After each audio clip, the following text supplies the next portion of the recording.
Саламатсыздарбы? Сиздер 11 каналында аба ырайы тууралуу берүүсүн көрүп жатасыздар. Аны мен Гүлүм Эркинбек кызы айтып берем. Алгач маанилүү жаңылыктар менен тааныштыралы.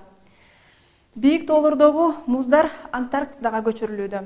Альп тоолорунан 400 дана муз алынып, алар азырынча Франциядагы чоң муздаткычта сакталууда. Жакынкы айларда муздар планетанын эң суук жерине Антарктидага жеткирилет. Мындай аракеттер сиздерге кызык туюлса керек, бирок бул иш Альп тоолорундагы муздарды сактап калуу максатында жүргүзүлүүдө. Себеби тоолордо муз эрип, жоголуп кетүү коркунучунда турат. Бул кыскача кыстырма маалымат болду. Эми эртеңки күндүн аба ырайы менен таанышабыңыздар. Кытайдын Ак Суу шаарындагы бүгүнкү булуттар эртең толугу менен таркап, асман ачык болот. Абанын температурасы Үрүмчүгө салыштырмалуу 1 градуска жогору болмокчу. Себеби Үрүмчү шаарында жаанга байланыштуу аба ырайы салкындашы мүмкүн.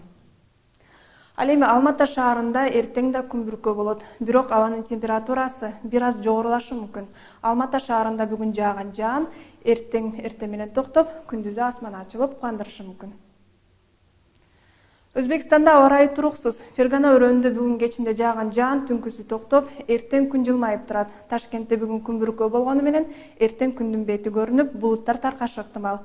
Нукус өрөөнүндө күн чайыттай ачык бойдон калат.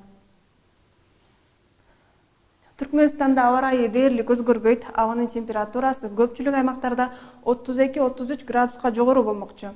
Ал эми Тажикстанда аба ырайы тез өзгөрүп турат. Душанбеде жана Хорок өрөөнүндө кез-кези менен жаан себелейт. Ходжент шаарында күн ачык. Ал эми Кыргызстанда узакка созулган аномалдуу кургак жана жылуу аба ырайынан кийин аба ырайынын кескин өзгөрүшү күтүлөт. Көпчүлүк аймактарда мезгил менен жаан, тоолуу райондордо кар жаашы, кээ бир райондордо жаан-чачын катуу жаашы мүмкүн.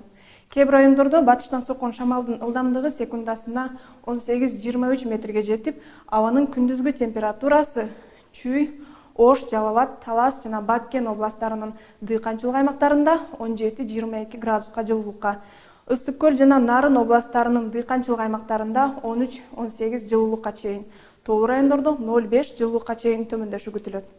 Ал эми 12-14 сентябрда күтүлүп жаткан нөшөрлүү жаан-чачынга байланыштуу Ысык көл областынын тоолуу жана тоо этектериндеги райондорунда сел жүрүшү мүмкүн. Ошондуктан сак болуңуздар. Айыз болсо сиздерди аба ырайы менен алдын ала кабардар кылып турабыз. Көрүшкөнчө.